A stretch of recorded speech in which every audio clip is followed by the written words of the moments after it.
इंग्रजीचाच revenge हा जो शब्द आहे ना, हा सुद्धा आपल्याला खूप सुंदर एक संदेश देतो. तो कसा?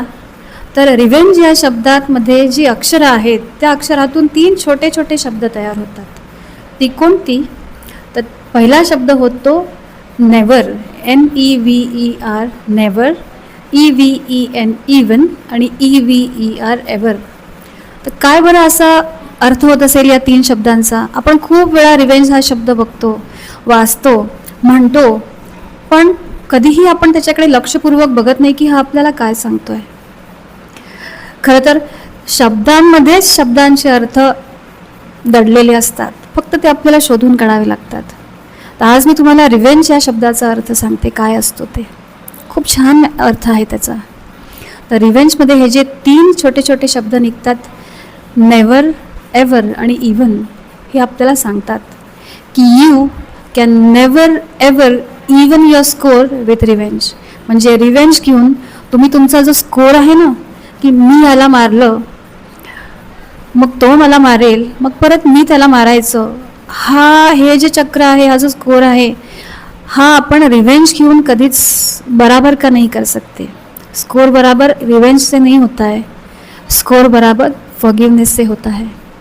आणि फॉरगिवनेस आपण तेव्हाच मनामध्ये आणू शकतो, आपण आपल्या शत्रूला आपण तेव्हाच फॉरगिव करू शकतो जेव्हा आपण त्याच्यावर प्रेम करू शकतो. थोडीशी तरी एक प्रेमाची भावना आपल्याला मनामध्ये असायला लागते त्याला फॉरगिव करायला. आज आपण फॉरगिवनेस आणि रिव्हेंज या 2 इंग्रजी शब्दांमध्ये जे खूप डीप असे अर्थ जडलेले आहेत ते आपण बघितले. आणि अशा काही शब्दांचा अर्थ तुम्हाला समजून घ्यायचा असेल, त्याच्यामधले जे डीप स्पिरिच्युअल विजडम आहे तुम्हाला जाणून घ्यायचं असेल, तर माझं जे पुस्तक आहे बिफोर इट एंड्स, हे तुम्ही नक्की वाचा. याची लिंक मी खाली डिस्क्रिप्शनमध्ये दिलेली आहे आणि हे पुस्तक ॲमेझॉनवरही अवेलेबल आहे. तुमच्या प्रतिक्रिया मला जरूर कळवा. धन्यवाद.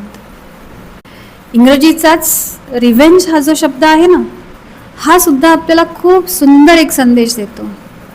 तो कसा?